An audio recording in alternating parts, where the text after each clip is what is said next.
Dave, I remember my first Super Bowl 34. That was your first that you remember? Yeah. First that I remember. And that's over 20 years ago.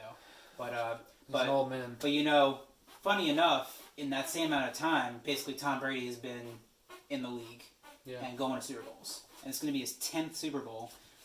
He's now had more Super Bowl appearances than JPP has fingers. Sorry, I had to throw that one in there. Sorry, JPP. We love you. Old Giants love right there. I love you, JPP. But anyways, first of all, can you even wrap your head around Tom Brady going to 10 Super Bowls? And as New York fans, sometimes you have a little bit of bias against Tom Brady, but at some point you have to look past all of it and just go, what he's done is just unbelievable. It's beyond, in my opinion, I hate the guy on the field.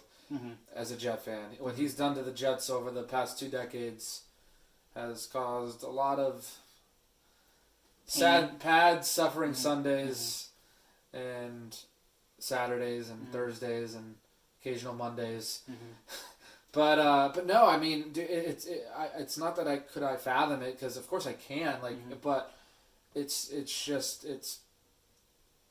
extremely remarkable what he has done in with regard to football.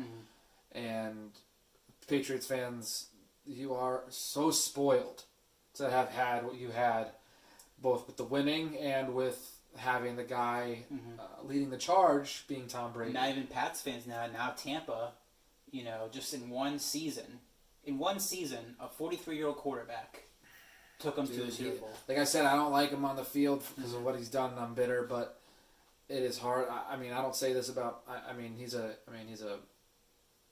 He's unanimous Hall of Fame. Dave, I feel like I've had to eat humble pie this year, because one of the things as a I won't call myself a Brady hater, but just as a Brady disliker, I guess, if that's a word. It's a word. Just being a Giants fan is that I always believed that Brady's success was all about being being a system quarterback.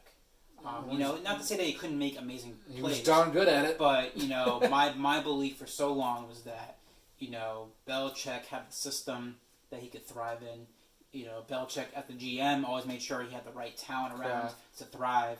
And we talk about culture with the Texans, it's the 180 right now with the Texans. I mean, the New England Patriots are built on just good culture. From top to bottom, from ownership to GM to coach to quarterback. Right. And when you have all 4 of those levels checked, you're going to be successful for the long haul. If you're not, then absolutely. And so, I kind of felt this mentality up until last year, when Brady got off in the first round with the Titans beating them, and I said, okay, well, clearly this is a proof that Brady's on the decline.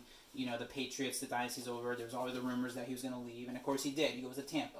And I think we talked about this, Dave. We said, we expected some mild success. We expected them to be some additional wins at a premium over, the previous quarterback, Jameis Winston. And so I think the 11-5 prediction was what a lot of people were thinking. They're like, it's not going to be like New England Patriots where they always go 12-4, 13-3 every year, but they'll be 11-5. They'll make the playoffs, probably win the division with Drew Brees there, and that's what happened. They get to 11-5. But what really just made me take humble pie was watching this postseason. And it wasn't necessarily anything about what Tom Brady did. It's just, I think it's a mental game more than anything. It's a mental game because you don't always see Tom Brady go for these crazy numbers, 300 yards, 3 touchdowns, whatever. But he doesn't make mistakes. Not many big moments. Not many. And I know he had the 3 turnovers in the Green Bay game. But you know what? The reality is that he got his offense to make more plays when it mattered. For sure. Than Green Bay did. Yep. And so for him to go on the road to Washington, a really good defense, to go on the road against Drew Brees, who New Orleans was supposed to be one of the best teams in the league on both sides of the ball, and then to go and play Aaron Rodgers, who is believed to be one of the top 3 quarterbacks. And I have an opinion about that, but that's from their show. But to go into 3 road games, compete against 2 of the best quarterbacks at age 43 with a team that really had not sniffed any real success the last 14 years. In fact, the last time Tampa was in the playoffs was actually the year when they faced the Giants, who won Super Bowl 42. That was the last time Tampa was actually in the playoffs. That's basically how unsuccessful that franchise has been.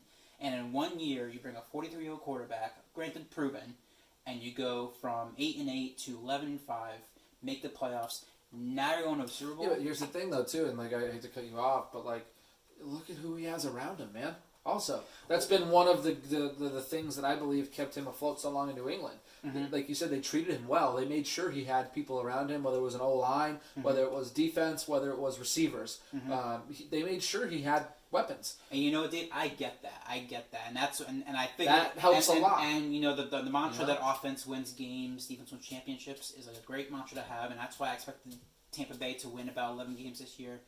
But to me, what took me in was just how these playoffs unfolded and how Tampa really. I mean, Washington, they were kind of favored because Washington doesn't have a name nor really a quarterback.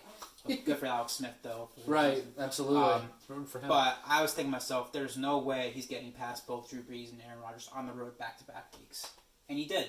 And I'm sitting here going, we can keep making excuses why he's not the greatest, and I'm out of him. Now granted, we'll see about Kansas City because I think when people said Kansas City or the field, there were a lot of people still taking Kansas City this year to win it all, and Mahomes is fantastic. But I bring up this analogy, and you remember the movie Moneyball? Yeah, and it was about the Oakland Athletics. And it's different storylines here, because Moneyball is about budget, basically budgeting teams with no money being able to find value and talent. You think about the beginning of Tom Brady, drafted at 196 in the 2000 draft. Think about being a scout in the NFL, and you're always out there trying to find the next Tom Brady or the next great quarterback. Whatever players you need to build your team to compete for Super Bowls. Sure. And they do their own thing, and they realize that they rate players, and they say, okay, this player's a first round guy, this player's a second round guy. How can you fathom that the greatest player of all time was chosen 196? I thought it was 199. Was it 199? I'm sorry. It's mean numbers today. It's not jiving, but nevertheless, almost 200 picks into a draft, almost not even drafted, and that's the GOAT of all time. I mean, to me, that basically overrides any kind of systemic kind of progress the NFL believes in. These scouts believe in to find the great players. People are not going to like this comment, but it's how I feel. It is my opinion that a lot of this, like you said, the analyzing of players, obviously there's math, obviously there's strategy. I get that. Mm-hmm.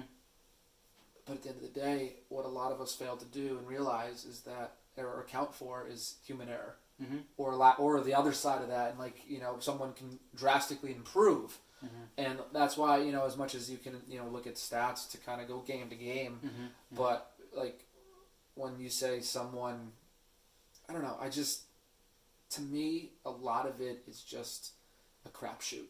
Mm-hmm. No, you're right, Dave. It is a giant crapshoot, and I mean that, and I say that to say this because a lot of my belief also comes from, being an avid fantasy player. Mm-hmm. I had Christian McCaffrey for all of 2 games this year. Mm-hmm. Drafted him first overall in 2 leagues. Yeah. His injury crippled my season. And Carolina's. Yeah. To be fair, yeah, absolutely. Not that we expect them to be Super Bowl contender, but I mean, they would have been. They probably could have been a playoff. Potentially, yeah, for sure. Yeah. And my point is, it's like I said, and I don't want to take away from skill and talent and obvious strategy because there is some. Mm-hmm. I'd be a moron to say there wasn't. Mm-hmm. I just believe at the end of the day, we forget to account for the human aspect of things. Just remember, Dave, 2 things: Drew Bledsoe, Tuck rule. Yeah, the Tuck, right? I mean, you want to set a foundation for your best go career. Remember those 2 moments. It's true. He was a backup. He had his chance. He knew that if he didn't do it right the first time, he may not see it again. Sure. And in a big moment, whether it was intentional or not, that Tuck rule saved him. Got to the Super Bowl, and the rest was history. Because he never wanted to see the day where he wasn't going to be good enough. And now look at him. He might win number 7. And all it took was knocking out Drew Bledsoe. Yep. Who knows what would have come of Who knows Brady. what would happen? Yeah, and Belichick. And Belichick, right? But yeah, it's just I just wanted to marvel on all that, and the Super Bowl's coming up, and I'll probably be rooting for Kansas City, but at this point, nothing surprises me anymore. Tom Brady somehow Tampa wins, I won't be surprised. Yeah, they might because. Final question: yeah. They win. Does Brady retire? Boy, that's I know that's another but like short answer. You would think if he wins the Super Bowl, he has nothing left to prove, but something tells me he's going to keep playing.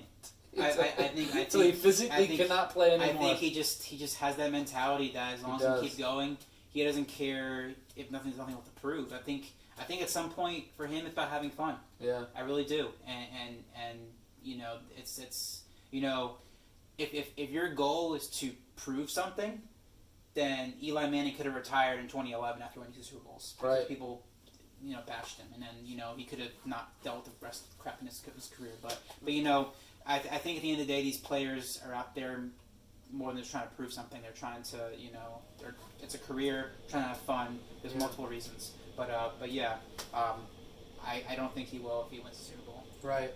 Let's get Intrinsic.